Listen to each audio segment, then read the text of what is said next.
जुलूस आज़ाद तकरीबन 25 साल से हो रहा है।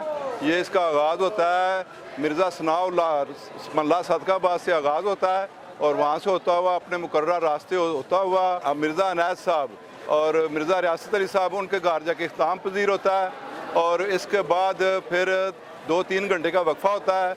उसके बाद डेरा वलायत भट्ट से और जूस बरामद होता है। उसके बाद मुकर्रर रास्ते से होता सुबह मगर फजर की अज़ान जो है वो इमाम बारगाह में होती है और वहाँ इख्तिताम पजीर हो जाता है। हम 112 से और अपनी पुलिस इंतज़ामिया से बहुत मुतमईन है। हम बहुत उनका शुक्रिया अदा करते हैं। हमें कोई किसी से कोई शिकवा नहीं और अहले मोहल्ला और अहले दे हमारे हमसे पूरा तामन करते हैं। हम हर तरह से मुतमईन हैं। महकमा पुलिस का शुक्रिया अदा करते हैं, 112 का शुक्रिया अदा करते हैं और हमारे जो मीडिया है वो हमारी पूरी कवरेज दे रहे हैं। हम अपने मीडिया से बहुत खुश हैं और हम पूरे मुतमईन हैं। ये भी हमसे पूरा तामन करते हैं।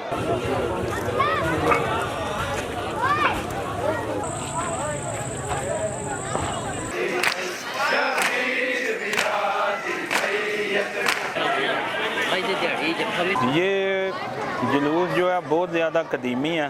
ये सादकाबाद से गुज़र कर बाज़ार के रास्ते से मेन अड्डे से होता हुआ मिर्ज़ा अताउल्लाह साहब के घर जो है वो इख्तिताम होता है। सिक्योरिटी के हवाले से हम DPO गुजरात साहब का, RPO गुजरांवाला साहब का शुक्रिया अदा करते हैं कि सिक्योरिटी के इंतज़ामात बिल्कुल बेहतरीन हैं और अच्छे हैं। सिक्योरिटी से हम मुतमिन हैं, बिल्कुल हम मुतमिन हैं। DC साहिबा ने फौरी तौर पर नोटिस लिया और CO ज़िला कौंसल सैयद फराज मेहदी साहब ने अपनी टीम भेजी और जितना भी बाज़ार में गंद था, कचरा था, वो फौरी तौर पे ख़त्म किया और रूट को साफ़ किया। 10 मुहर्रम को जुलूस जो है वो सैयद कलब अब्बास शाह साहब की हवेली से निकल के उनके गांव से तो इमाम बारगाह में जाता है और मुख्तलिफ उसके रूट हैं, गलियों से होता हुआ वो इमाम बारगाह पे तकरीबन 5 बजे वो ख़त्म हो जाता है। जंजीर चौक में ही जंजीर ज़नी होगी।